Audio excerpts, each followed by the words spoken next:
What's going on, good people? What's happening, everybody? How's everybody doing? Just jumping in the room. Sorry, I'm a little late. I know I said 7:30 for those of you all who decided to maybe mark your calendar or set your clock a little bit. I appreciate you for jumping in while we wait for people to join the room. I just want to shout out to those of you all who are listening by replay. Let you know my name's Glenn P. Brooks Jr. I am an author. I'm a speaker. And I'm a coach, and my goal is to add value to people who are trying to grow their skill set in the area of marriages and or parenting. Deborah Owens, thank you for jumping in the room. Debbie, appreciate it. Do me a favor, share this out really quickly, guys. Share this out really quickly. I am not going to be long. So as a coach, guys, unfortunately, I get to see some of the different things that I have to deal with every day on a regular basis. What's up, Jairus? Thank you for jumping in, brother. But I'm going to help the fellas out tonight. I know that this is a subject that, quite frankly, deserves some attention because I just see it way too often. So I'm seeing guys who are not able to increase their level of intimacy in their marriage or, quite frankly, in their relationships in general. Here's what I'm going to challenge you so that you guys can clearly understand. When you are in a position where you do not know how to increase your intimacy in marriage, I promise you that's not the only place that you're challenged with being intimate. I'm going to say that again. Fellas, listen to me carefully. If you have intimate relationships elsewhere, then you generally will be able to produce them inside of your marriage. If you can't produce intimate relationships in your marriage or in your relationship with your significant other, what generally happens is you will find that you'll carry that behavior on. So here's what I'm going to promise you is that it's not personal. Now, here's the other side of that same coin. You have some guys who are extremely, have very, very intimate relationships outside of their marriage or their significant other's relationship, but they can't seem to find that at home. And I've been there. I've been on both sides. So, Angela, thanks for jumping in the room. Tiana, thanks for jumping in the room. My sister from another Mr. Monica. Shout out to Pioneer City. I'm going to get back on our reunion page, girl. It's been a whirlwind of a last couple of months for me, and so I apologize. Angela, do me a favor. Share this out. Guys, y'all need to tag every man that you know. I want you to tag them. I'm not going to be long. Say 3 things. I want you to type the number 3 in the chat. Type the number 3 in the chat. Say 3 things. 3 things. I'm looking for people to type the number 3 in the chat. 3 things. We're going to go over 3 things. Kimberly, thanks for jumping in. Thanks for jumping in. For those of you all who don't know, so I'm an author. I've written 6 books on relationships. I'm a coach. We have people that come into an ongoing room. Shout out to the MAPS community. Tiana, thanks for that number 3. If you are struggling in the area of your marriages and your parenting, we want to invite you to become a part of the MAPS Relationship Academy. Tiana, do me a favor. Put the website in the chat, www.thecrcoach.com. That's where you guys can go for more help. Jametha, I think I pronounced your name right. Miss Ruffin, I apologize. But I can't wait for us to connect soon. Teresa, what's up, Miss Barbara? Good to see you. Good to see you. Okay, so I see a string of 3s in the room. So number 1, if you're ready for number 1, put a 1 in the chat. If you're ready for number 1, we're talking about 3 ways to increase the intimacy in your relationships. It's the CR Coach, Tiana, THECRcoach.com, www.THECR as in constantrelationship.com. Okay, so y'all put that in the chat for me, because for those of you who need a little extra help after these 3 things, because some of y'all gonna be like, bruh, I got you, but I got a specific question, and this is what it is, and it's different. You don't understand my situation. If you one of them kind of folks, I get it. I certainly would love to chop it up with you. The website that someone will drop, hopefully in a minute, will take you right to a link that will enable you to schedule some time with me so that we can chop it up for 30 minutes or so. It won't cost you a dime, but it will cost you your time. Again, the website is www.the, the CR as in constant relationship, coach.com. www.thecrcoach.com. Put that in the chat for those people who want a little bit more. So I see a bunch of number 1s in the room. So we're going to go right in for number one. So we're talking 3 ways to increase the intimacy in your marriage. Now, I'm talking to the fellas, but this will go for the women as well. Number one, I want y'all to put number one in the chat. Number one is time. Time. What's up, Mike? Good to see you, man. Do me a favor. If you can, put the word time in the chat. The one way to increase your intimacy is by spending time. Let me give you guys a quick definition. When we talk about being intimate, see, many people, when they think of intimate, what's the one thing that comes to your mind? Put it in your chat for me. The one thing that comes to your mind when you hear the word intimate. When you hear somebody say, I want to be more intimate with you. Right? If a dude says that to his wife, baby, I really just, I feel like our intimacy is off. I want to be more intimate with you. What is he saying? Tell me in the chat. Put that in the chat for me. What does he say? Sex? Okay. That's good. Great start. Anybody else? Time? Okay. I appreciate that, Jametha. And again, I'm sorry if I'm mispronouncing it. It's either Jametha or Jametha. I'm sorry. Time, sex. Okay. Debbie says sex. Okay. Anybody else? What do you hear when you hear the word intimate? When somebody wants to be more intimate, she comes home and says, I really need for us to be more intimate. If she's saying that to you, fellas, what is she saying? Ladies, what are you saying? Okay, so we've got, I need to spend more time, I need more sex, or whatever the case may be. Let me tell you that both of y'all are wrong. That neither one of that is intimate. Can I read for you just Webster's definition, pillow talk? None of that means intimate. I get where you're going with that, and that's a derivative of intimacy, but it's not intimacy. Intimacy is associated as something, listen to me very carefully, guys, that's associated with some, characterized by involving warm friendship or personally close or familiarity. I'm going to say that again. It means something that's personal, something that's close, something that's more familiar. See, what we typically, fellas, listen to me very carefully. We typically associate intimacy with a physical act. And I'm going to suggest, thank you, Tiana, for putting that in. For those of you all who want to catch up with me, maybe I say something that says to you, I need more time with Glenn. I want to chop it up. I need to ask him some specific stuff, and I need his help. Go to thecrcoach.com, schedule some time with me, and I will be more than happy. But let me tell you what intimate is not. Intimate is not sex. Being intimate is not pillow talk. Being intimate is not necessarily just time. However, more time will help you increase the intimacy. Let me tell you really quickly. Number one, the way you increase your intimacy with your spouse is by spending more time. Because it's in spending time, listen to me very carefully, guys, that you will by nature or by default become closer.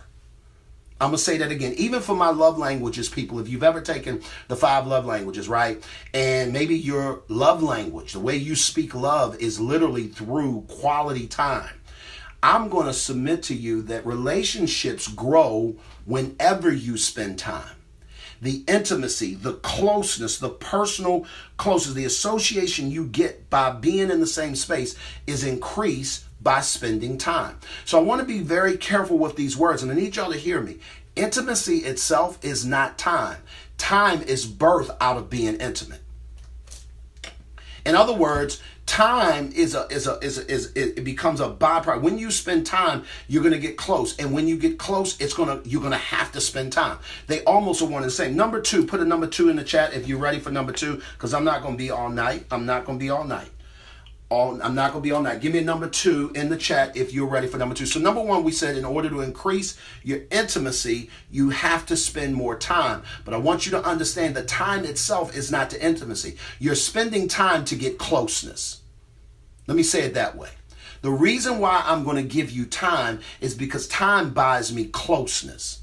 And whenever I get close enough to you, everything begins to grow as a result. Nancy Rose, thanks for jumping in the room. So we got a bunch of 2s in the room. Okay, so you're ready for number 2. Number 2, put this in the chat, attention to detail. This is a big one, guys. Listen to me very carefully, because most of us are not built this way. Attention to detail. So after 19 years in a row, I have learned how to effectively touch my wife without touching her. And I know that sounds super deep and like somebody make like really like, whoa, that's deep. No. I literally have been able to, I've grown to the point to where I know how to push her buttons without physically doing anything. So we said number 2, Debbie, thank you for putting that in the chat, is attention to detail. Let me help you guys understand this. Listen to me carefully, fellas. I study my wife.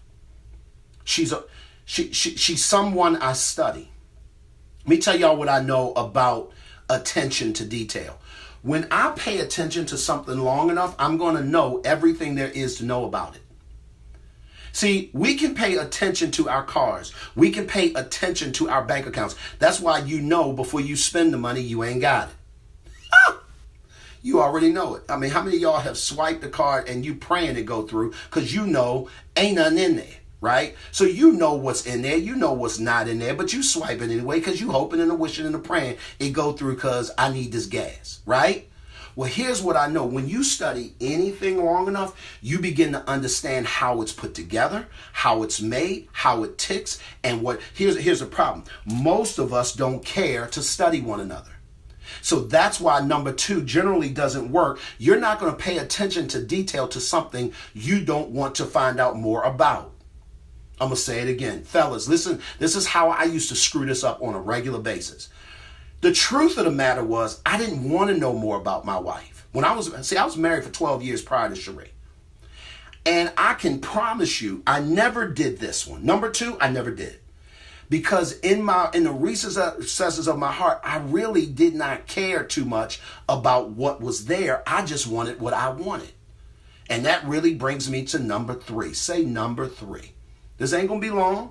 This ain't going to be long. Christy, thanks for jumping in the room. Put a 3 in the chat. Sharon Walker, thank you for jumping in the room. Appreciate it. Put a 3 in the chat. If y'all want this third thing, 3 ways. We're talking 3 ways to increase the intimacy in your marriage. Nikki, I appreciate that. Appreciate that. Number 3. Willie, thank you for jumping in. Put a number 3. I need more number 3s. I need more number 3s. Chiquita, thanks for jumping in. Give me the number 3 if you're ready for this third one. For the late people that just jumped in the room, or maybe you're catching this by replay, number 1 way to increase intimacy in your relationship is spending time.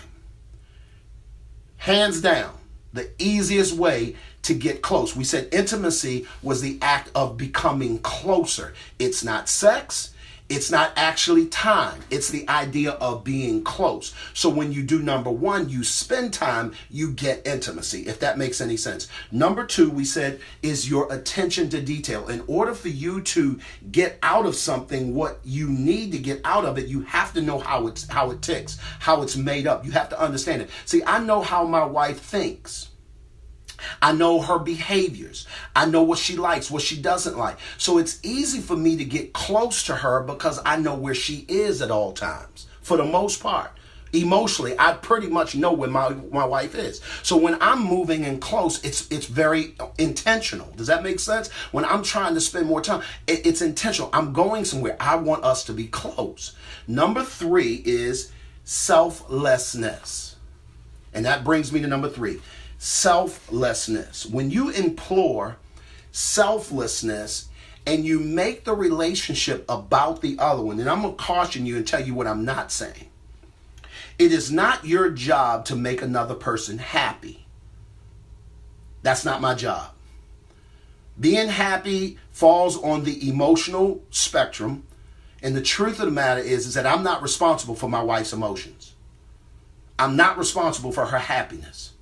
And that's a whole nother talk. We're doing this talk coming up in July. If you guys are in the Hampton Roads area, we're going to be dropping some stuff about it. It's called Fixing Broken Fences. And we're going to teach you guys how to erect healthy boundaries in your life on Saturday, July the 21st in Suffolk. And I'll be giving you guys some information. Matter of fact, if you go to www.thecrcoach.com, you'll find out more about that. If you're in the Hampton Roads area, register for that, because I'm going to teach you how to own your own emotions. I'm going to teach you fellas how not to walk on eggshells. Sisters, I'm going to teach you how not to have to jump through hoops because he's got an attitude. Because I'm going to teach you how to own your own emotions, your feelings, and your behaviors to the point that where it causes everybody in the room to own theirs as well. I promise you. And we're going to help some people out. Share this out with as many people as possible. But the number 3 thing is that you have to implore selflessness. And the only way you get to do that is to get out of your own way. And you're going to have to convince yourself, fellas, listen to me, that it's not about me. It's not about me. As a leader, my job is to go first.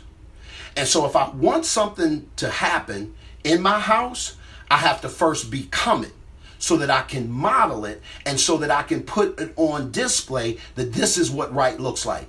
If I want a house of peace, I have to become peace.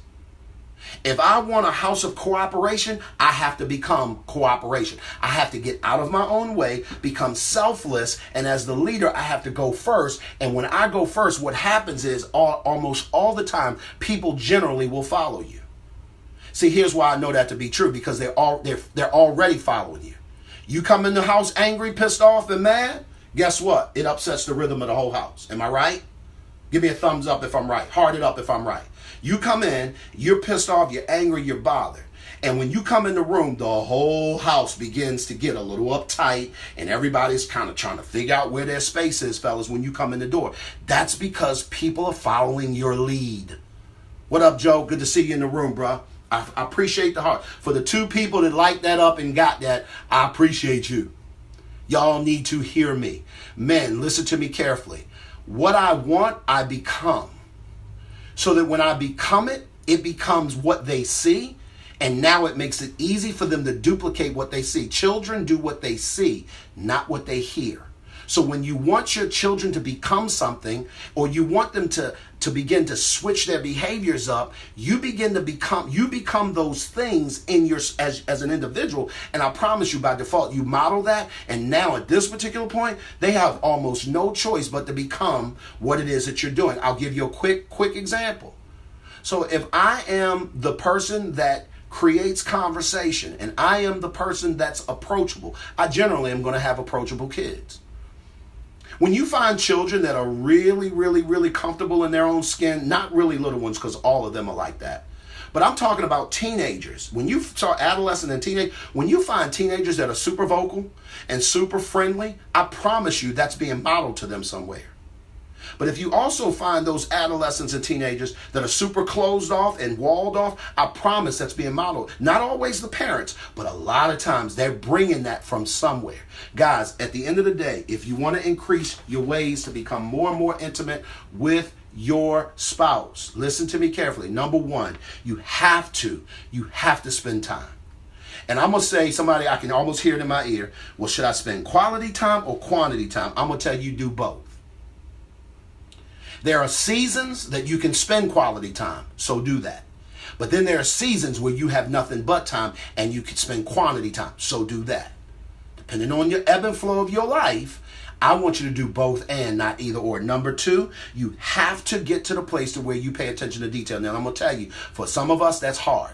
It's hard. I'm not a detail-oriented person by nature. Trust me, that list of stuff y'all see back there, like, I trained myself to write stuff down. I've trained myself to stay on schedule. And I'm just telling you, an old dog can learn new tricks, because I didn't know this in my first marriage.